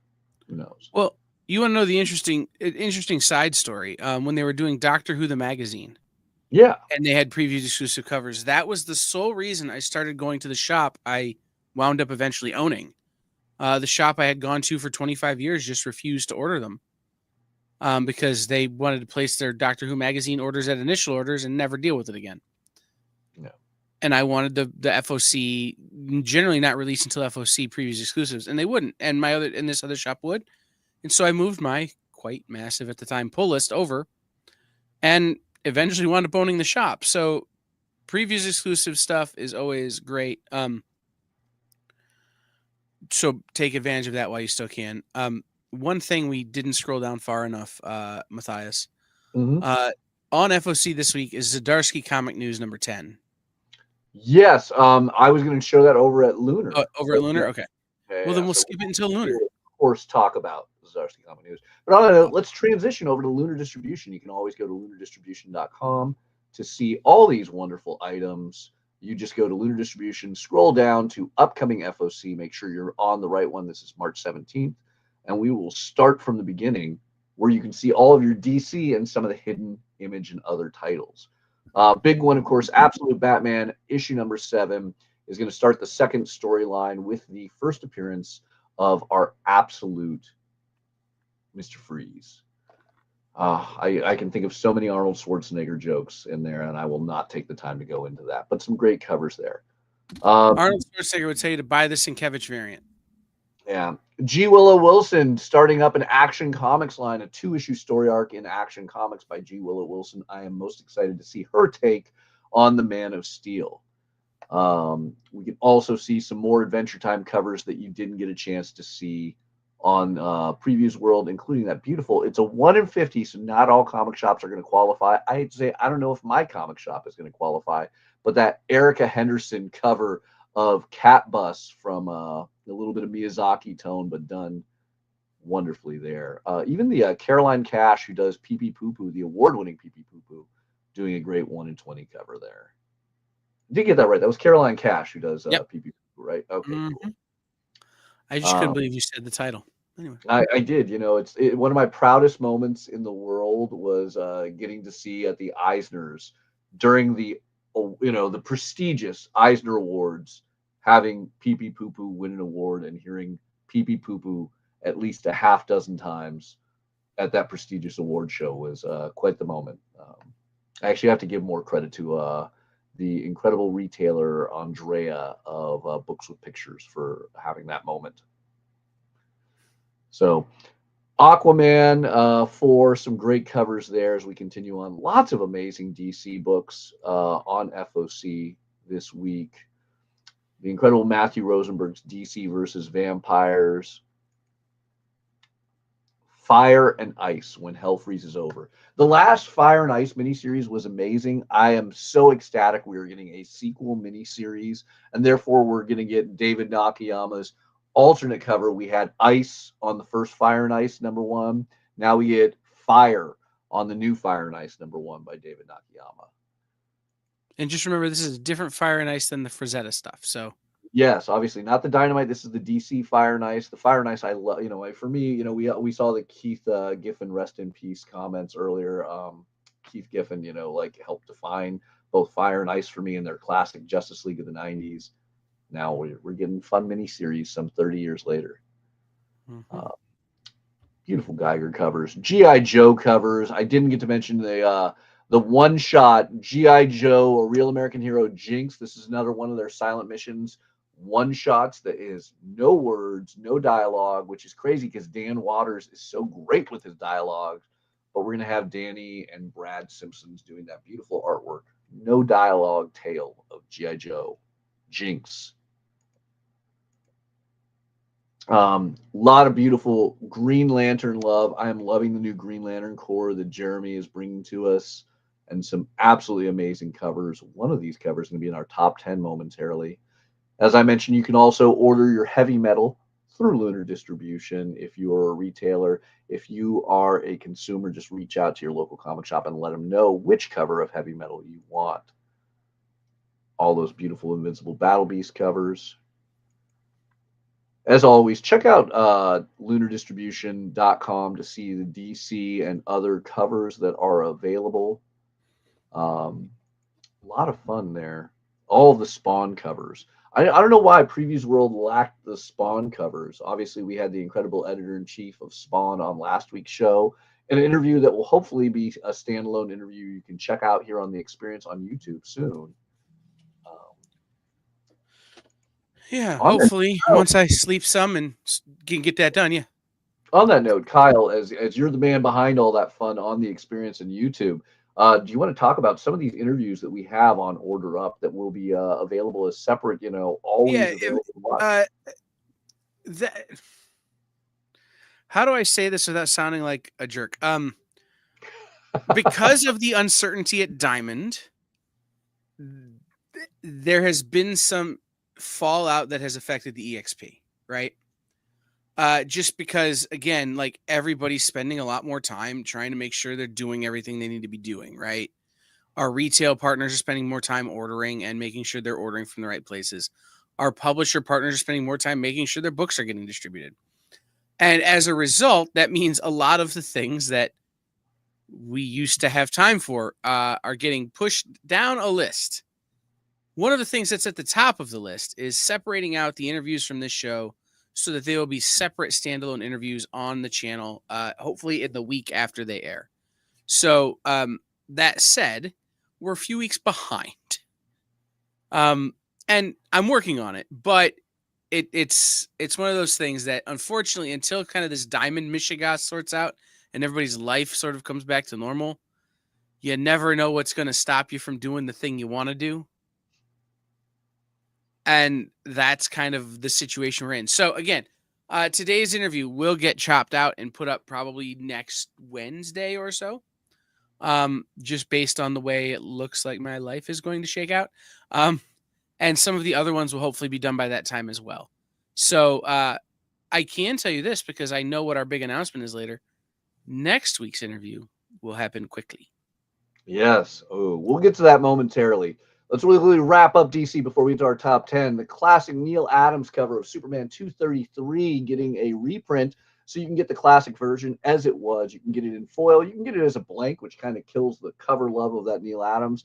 But I do want to point out that wonderful homage in the action figure Superpowers collection, because the most iconic part of it, Neil Adams drawing, is the breaking of the kryptonite chains. And God, I wish that was a real action figure. I would buy that Superpowers collection action figure in a heartbeat, especially if I can get it for $4.99 from Toy Otter, the fictitious toy company.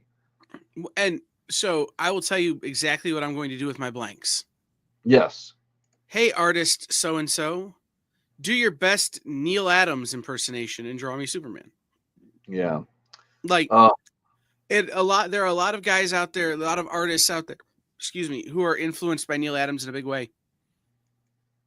Giving them the opportunity to use that influence is essentially as a baseline for, whatever story they choose to tell with that blank cover will be a super fun way to let them pay tribute and to have cool art. Yeah, I cannot remember what it was, but Neil Adams' son, Josh Adams, just shared on social media a really, really great Neil Adams story, and it reinvigorated my love of Neil Adams' incredible artwork, and this is cool to see that reprint once again available as a facsimile. Yeah, my Neil Adams stories are like him haranguing me at a C2E2 one year to talk for 25 minutes about Cosmos, the show. And then the other one was him showing up. The Experience had been live like a week. He showed up to do an interview with Nikki that was supposed to be an hour, and it went 3 because Neil's like, what, are you going to stop me? Like, what, are you going to tell me to stop talking? We've gone over our hour? No. And he just kept telling stories, and him and Nick kept chatting. And it was a great interview that we love around here and we hold very dearly now that he's gone. Yeah. And then in setting up for our interview today, I unfortunately blazed over Transformers 19, but I got to talk about Transformers 19. It's the start of the 4th story arc of the Energon Universe Transformers series, and it gives us the answer finally of what happened to Megatron, because obviously at the start of Daniel Warren Johnson's run, Megatron was not there. We saw him in the incredible Cobra Commander miniseries by Joshua Williamson. This is the tale of what happened. I am excited to read this. And there are some brilliant, brilliant Megatron covers, obviously, attached to it. See, the joke here, what happened to Megatron in this part of the world will be he was drafted by the Lions and stuck there for a couple of years. So. All right. So, unfortunately, it is not showing up here. But, yes, Zdarsky Comic News. We'll go back to Previews World. I will use our at the bottom. Yeah. It's the very last thing listed. Well, okay. We'll just dive it down. It is the last thing listed on there. Expand at the very bottom. Go all the way to the bottom. All right, we're going and expand that. There it is. And the reason I thought it was worth mentioning is because Joe Kelly interview. Yeah. As always, I want to point out this is not a free thing for your local comic shop. So some comic shops will give it away for free. Some will charge. One way or another, this is a thing that hopefully you reach out to your local comic shop. Your local comic shop will hopefully stock because it has amazing content. This is the Modern Wizard magazine. It is a print magazine put together by the incredible direct funding of comic creator Chip Zdarsky. And it interviews comic creators. It talks about comics from Marvel, DC, Image, and more, and gives you all that fun content that I miss in a physical magazine form. This is great. And then you get those wonderfully goofy Chip Zdarsky covers because every comic creator needs to be drawn at some point in their life by Chip Zdarsky. It's true. Yeah. All The right. number of ways Chip has drawn Matt Fraction that I wonder if Matt was okay with always makes me laugh. But yes, if you can get yourself drawn by Chip Zdarsky, do it. Yeah, absolutely. On that note, let's talk about our top 10. Let's cut to the end and discuss some of the amazing things so we can do a big announcement for anyone who's still with us. But top 10, we're going to start off with number 10. It's the beautiful Sawi cover of Exceptional X-Men number 8. It's just a beautiful cover on an exciting book. I have been loving the incredible E-Wing stories of Exceptional X-Men, but that Sawi cover is brilliant.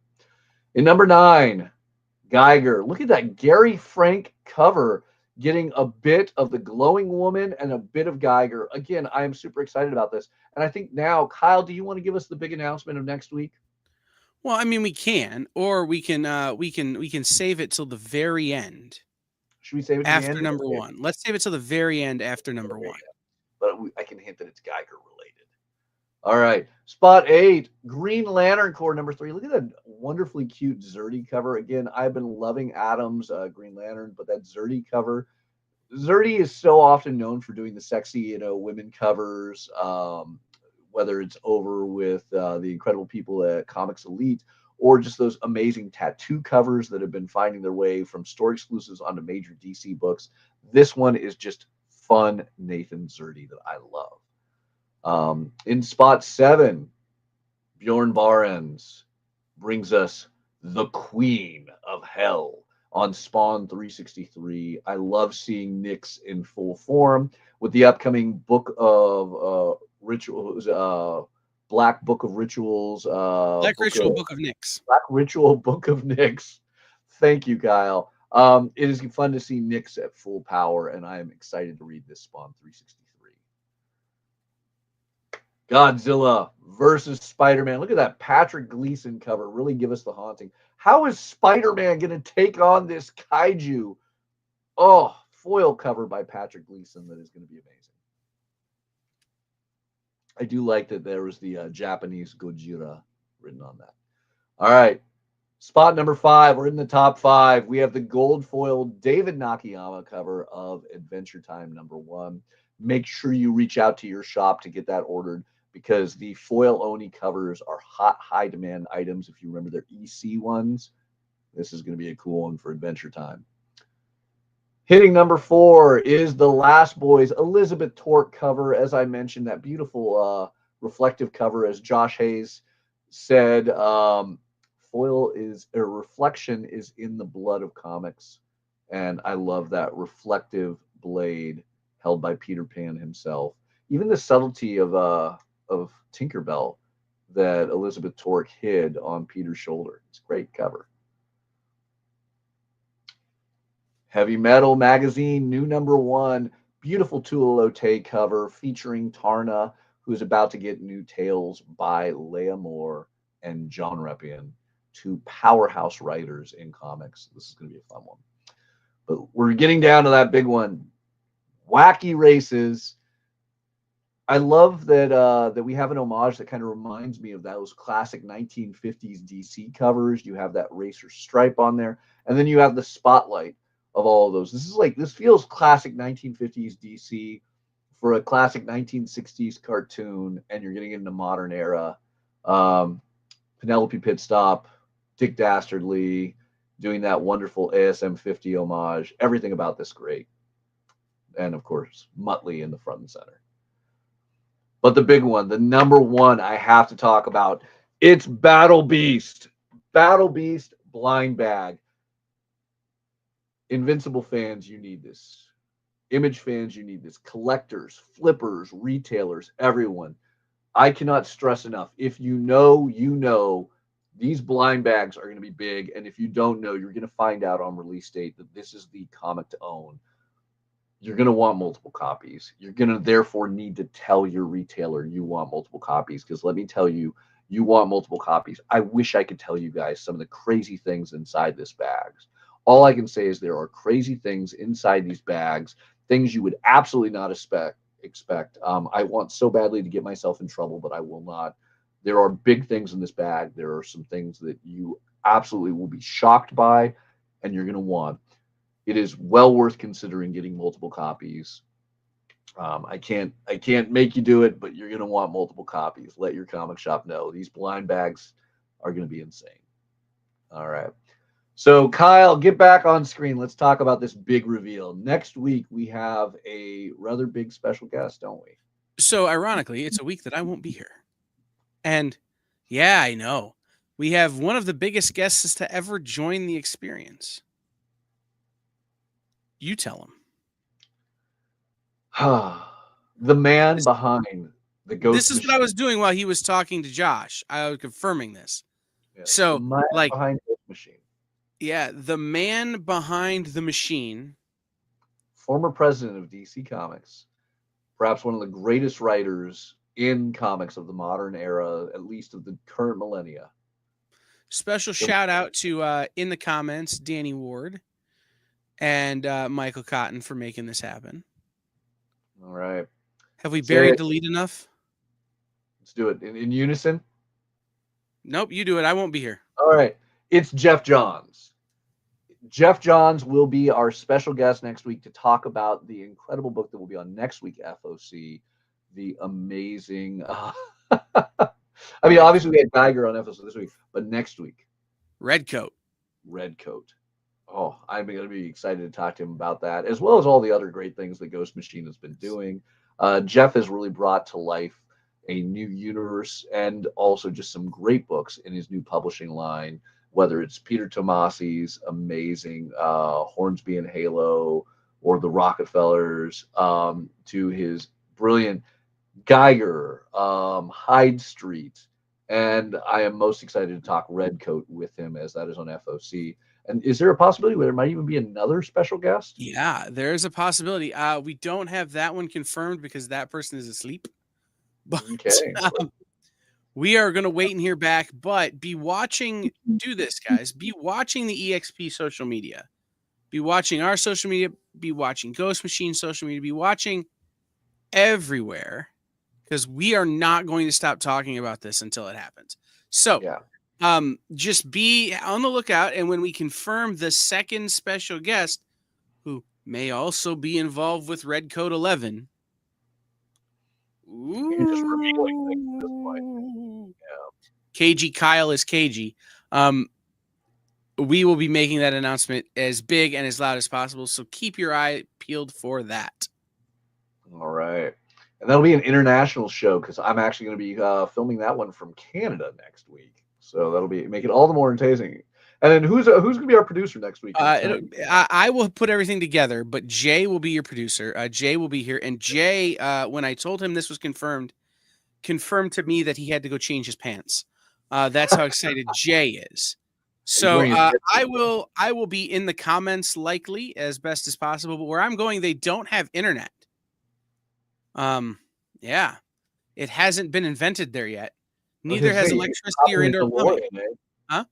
You're hopping in a DeLorean for next week? Yeah, basically. Driving 2.5 hours to the middle of Indiana. And so I will be with you in spirit and likely in the comments, and we will see that interview, which is very exciting. We've been working on this. Mathias has been working on this interview probably since before we started this show.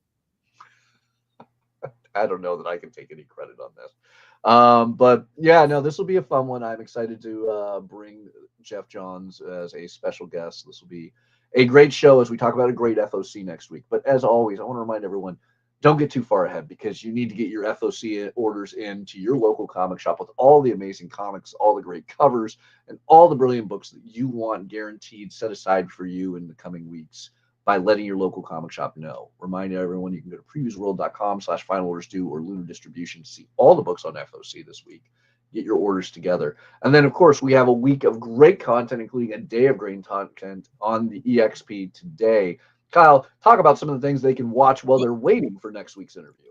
So later today, Nikki on the Original Art Show at 7 o'clock has a bunch of covers for sale, including a Jay Lee cover from Thundercats and a cover from Mannix from Silverhawks and several other great covers. And then later on in the day, Nancy McCann from Comics Unlimited, Cleveland, Tennessee, has some Silver Age stuff that if you want it, you're gonna have to beat me to it. Or hope I forget. But one of the two, you're gonna have to be there. Then Monday, Comic Collectibles is back. Bronze Age Nerd and Bigby McFly are back Monday evening with their show Best Coast Comics. As I look to see what their topic is, if they've let me know, they haven't yet. That's no big deal. Tuesday, Minute to Skim It, new format, slightly new format. Miss Jen, Shanice, and myself will all be reading books this week on Minute to Skim It to give you reviews for the books. Welcome to Wonderland with Rich Davis, who's a comic book shop retailer, also from Tennessee, ironically. Wonderland Comics will have your shot at pre-ordering next week's releases on Tuesday night. Kicking it with Henri Compen. He is going to Indiana Comic-Con this weekend, specifically to stock up for the show. So I'll be excited to see what he pulls from there. Wednesday night at 9 o'clock, Kyle and Jay's Q&A, the other show I'm on. It's our hangout show. It's our pop-in, pop-out hangout show. But we have a very interesting topic this week that I'm sure Matthias and I will talk about off the air later. But we are going to be talking about cringy Kickstarters. Things that happen in the crowdfunding scene that makes those of us who are comic book retailers and comic book professionals go, and that make fans go, maybe I don't want to give that my money. So we're going to have a conversation about how to avoid those things and how to deal with them when you come across them. So that will be our show on Wednesday night at 9 o'clock. So stay tuned. Check that out. If you're looking for other content, if I didn't give you just enough, go back and watch last night's sketch up with Mel and Mog. It was their 100th episode. They had guest Yuko Smith, the great artist Yuko Smith, and all the other great content we have here on The Experience, guys. There's so much of it. You can't miss it. Maybe go find the Neil Adams interview. Yeah, fun thing. I'm actually going to be on a panel with Mog at WonderCon in 2 weeks. Yeah. So that'll be a fun one. If you guys are making it out to Anaheim, I'll be on a few panels. I know that I'll be crossing over with Mog for the Wonderful Creators Assemble panel. Sounds good. I wish I was coming to WonderCon. I really do. But great reminder, once again, tune in next Friday for our big interview with Jeff Johns on Order Up, Final Order Cutoff, every Friday at 10 a.m. Pacific. That is 1 p.m. Eastern, and I'm sure you can do the math depending on your time zone based on those. I just got a text. Our super secret second guest is unable to attend next week. So it's just Jeff Johns. Jeff Johns. Just Jeff right. Johns. Just Jeff Johns. Oh, like it's so bad. Yeah, very excited for Jeff Johns. Founder Jeff Johns and one of the most brilliant writers of the modern era, joining us next week, 10 a.m. Pacific, on Order Up, Final Order Cutoff show. Thank you guys all for watching. Get your orders to your local comic shop. There's some brilliant books on FOC this week, so I'm sure your local comic shop will be loving your order, because I know that mine, that I guess I own, is gonna hate me for how many copies of Battle Beast I'm ordering this Monday. See you next time, guys. Have a nice one. Join the party. Head over to our Linktree to find all the links for everywhere The Experience is all the time.